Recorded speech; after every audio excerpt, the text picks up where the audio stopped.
Hello, sweet friend. My name is Micah, and in this video, I would like to share with you some books. Yay, books! And if you've been around for a while, you know that I love to draw in my journals. And so today, I pulled off my shelf a couple books that maybe can help you develop an illustrated journal practice or get into the habit of drawing in your journals and being creative like that in your journals.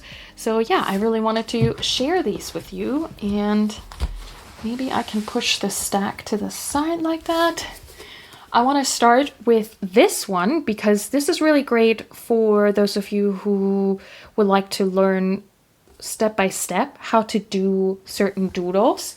And I think this has such a charming style to it. So this is How to Draw Almost Every Day, an illustrated source book by the illustrator Kamo. And yeah, I think this is so charming. And so the way that the book is laid out is that you'll learn to doodle something every single day. So, you know, this is so fun. So, for example, on the 21st of January, you would learn how to draw ice skates. Or on the 30th of January, did I say June just before? I'm not sure. You would learn how to doodle kitchen utensils. Super cool. I mean, obviously, you can also ignore the dates and just go through and find things that represent your day and learn how to doodle them and put them in your journal that way. So that's fine too. But yeah, it's a really cool way to maybe, you know, especially if you have a dated journal, to just make sure that you learn how to doodle every single day and follow along with the dates. Yeah, really, really cute. And then on some pages, there's also these craft ideas, different ways of using your doodles on little things that you can gift to people or use in different ways. So that's really nice. And then, of course, at the back, we do have an index. So if there's something in particular you're looking for, you have that handy and ready to go as well, if you don't want to just flip through. But yeah, I think this is a really, really nice way to get into the habit of doodling, and it's nice to have a little step-by-step guide that is so very charming. Yeah, so really, really awesome. So there's that. Now we come to a book that has a special place in my heart. This is The Creative License by Gregory, Giving Yourself Permission to Be the Artist You Truly Are. And this book led me to start and finish my first ever sketchbook / illustrated journal. It's a little bit of both, I guess. But yeah, this was really, really important to me and my getting over the intimidation of keeping a notebook like this. 2009, that's so long ago. But yeah, I have a full flip through of this on the channel, I think. But yeah, this sketchbook was part of my admission process to the illustration program in college. And so, yeah, I'm very grateful to Gregory. But what this is, well, I guess you could say this whole book is a little bit of a creative pep talk. There's lots of texts just encouraging you to be creative and that you can do it and that you have a voice, and just the power of overcoming all of those thoughts and feelings that we have towards blank pages. And yeah, it's just great. I like picking this up and just picking a random essay in here to read through if I feel like I'm in a little bit of a slump and I don't want to look at Pinterest or look at Instagram for inspiration and encouragement. So yeah, it's great. And obviously Gregory's drawings are just so wonderful, so charming, and it's just fun also to just look at his drawings and what he likes to draw in his journals and how he composes certain things. But yeah, very, very encouraging. And I did mark this page because he does also give you a couple like hands-on exercises. So this isn't just a book that talks about the mindset that you might need in order to feel prepared to keep an illustrated journal. So yeah, I do want to mention that as well. But yeah, really, really great. A really, really fun book. And then also by Danny Gregory is this one, An Illustrated Life, drawing inspiration from the private sketchbooks of artists, illustrators, and designers, which, so fun. Who doesn't love to see inside the journals and sketchbooks of people? And it's just so wonderful to see too how different the styles are and how different like the things that people want to capture in their journals and sketchbooks. It's just really, really great. And I mean, if you're ever stuck for how to lay out a page, you can just go on here. Even if this might not be your style, you can just look at it and see how they break up the page. Yeah, it's just wonderful.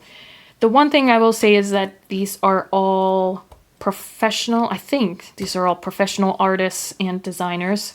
So, you know, some of this art is very, very polished and very, very good. So if you find that a little intimidating, then, you know, maybe that's not for you. And also some of these are, for example, here, Matthias Adolfsson. Oh, his drawings are so great. It's so cute. His imagination is fantastic. But he talks about that this is more of an exercise in imagination for him and not a journal. So these aren't necessarily illustrated journals per se, but I think this is inspiring nonetheless to see. And again, even if you just see how they break up the picture plane or whatever, it's fun. And also, who is not to say that, so for example, here they're imagining these two creatures where I guess one of the creatures is pregnant. Who isn't to say that you could, you know, come up with your own creatures and draw your day like this, you know. So there's that too. Anyway, oh yes, and I did want to say about this one as well. I feel like what we in the journal community might benefit from is this idea of not everything appeals to everyone. And what I mean by that is that sometimes folks obviously run into this issue of, I want a journal, but then I start journaling and then a couple days or weeks go by and I stop. I can never finish a journal. I just lose interest. And I think what I sometimes feel like sketchbook folks are better at is figuring out what they want to sketch. So, for example, here this person seems to be very inspired and motivated by nature and drawing nature realistically and keeping notes about being outside. This person here is drawing lots of streets and city buildings.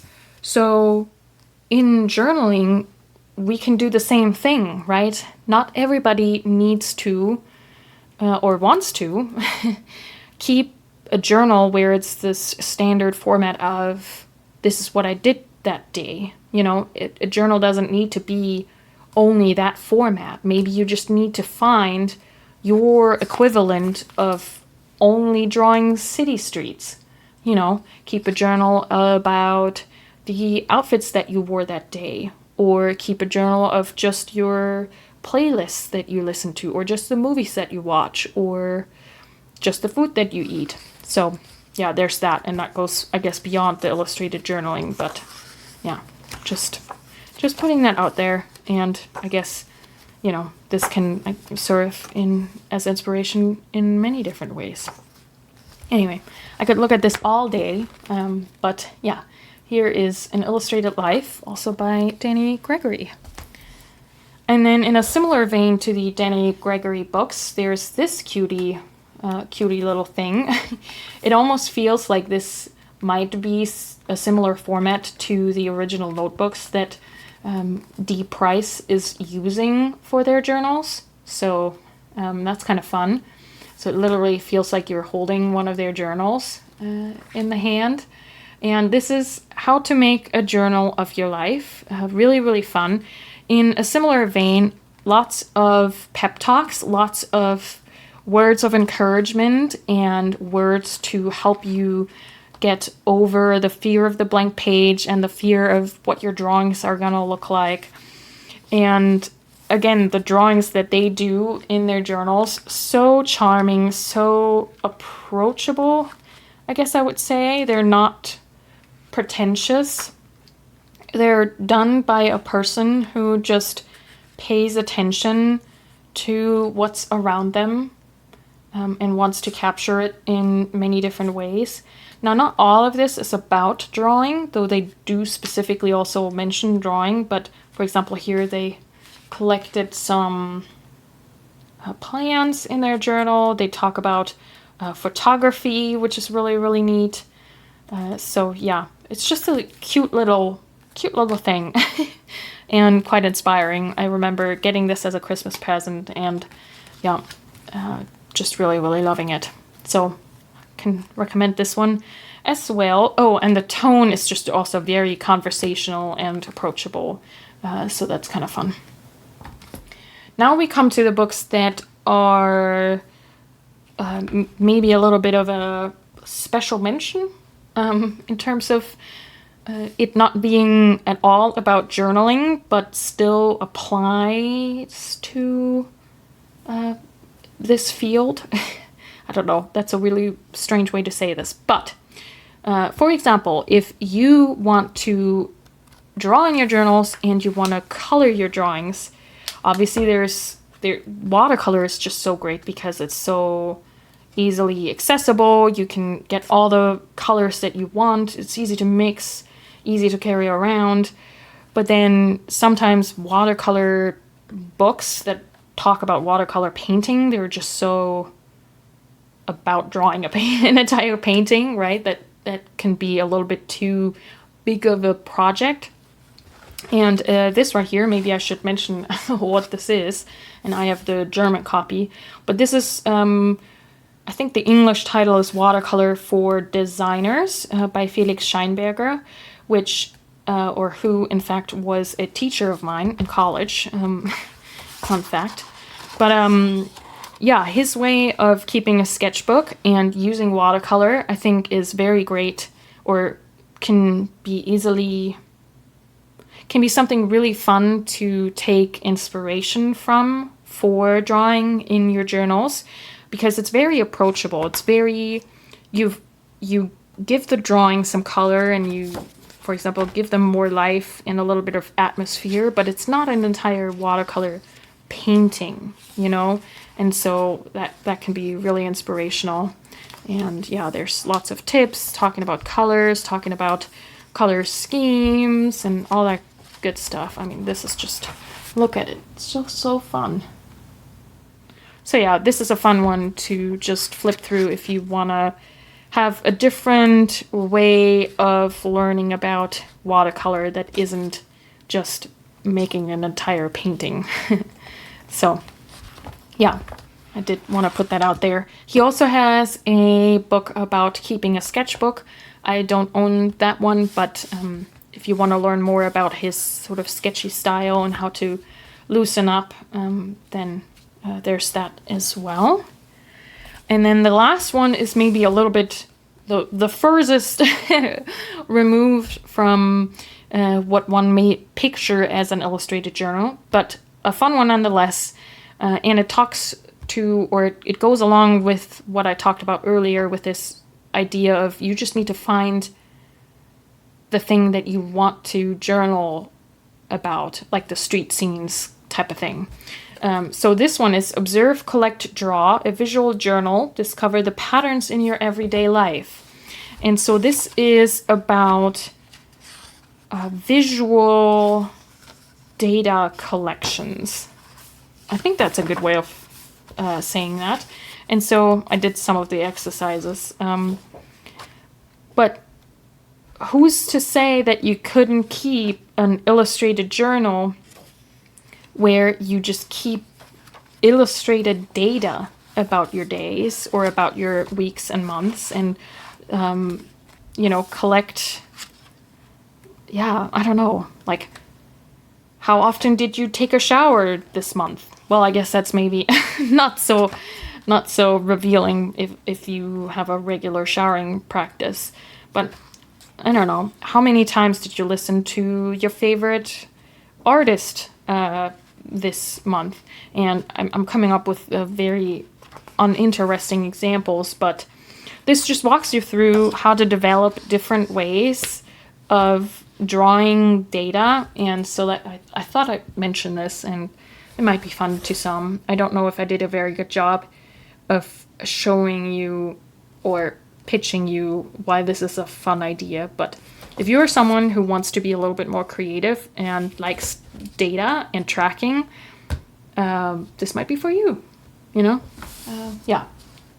All right, yeah, and that's it. That is all the books that I have currently about illustrated journaling, or at least somewhat related to illustrated journaling. I hope this was inspiring. Let me know if you're gonna check any of these out. I'd love to hear. And also let me know if you want a more in-depth review or in-depth look at any of these. I kept this more as a breezy overview, so not to overcomplicate things. But yeah, I love this topic. I love talking about this. So if there's anything you want to hear more about, I'm happy to do so. All right. Thanks so much for watching. And until next time, happy journaling.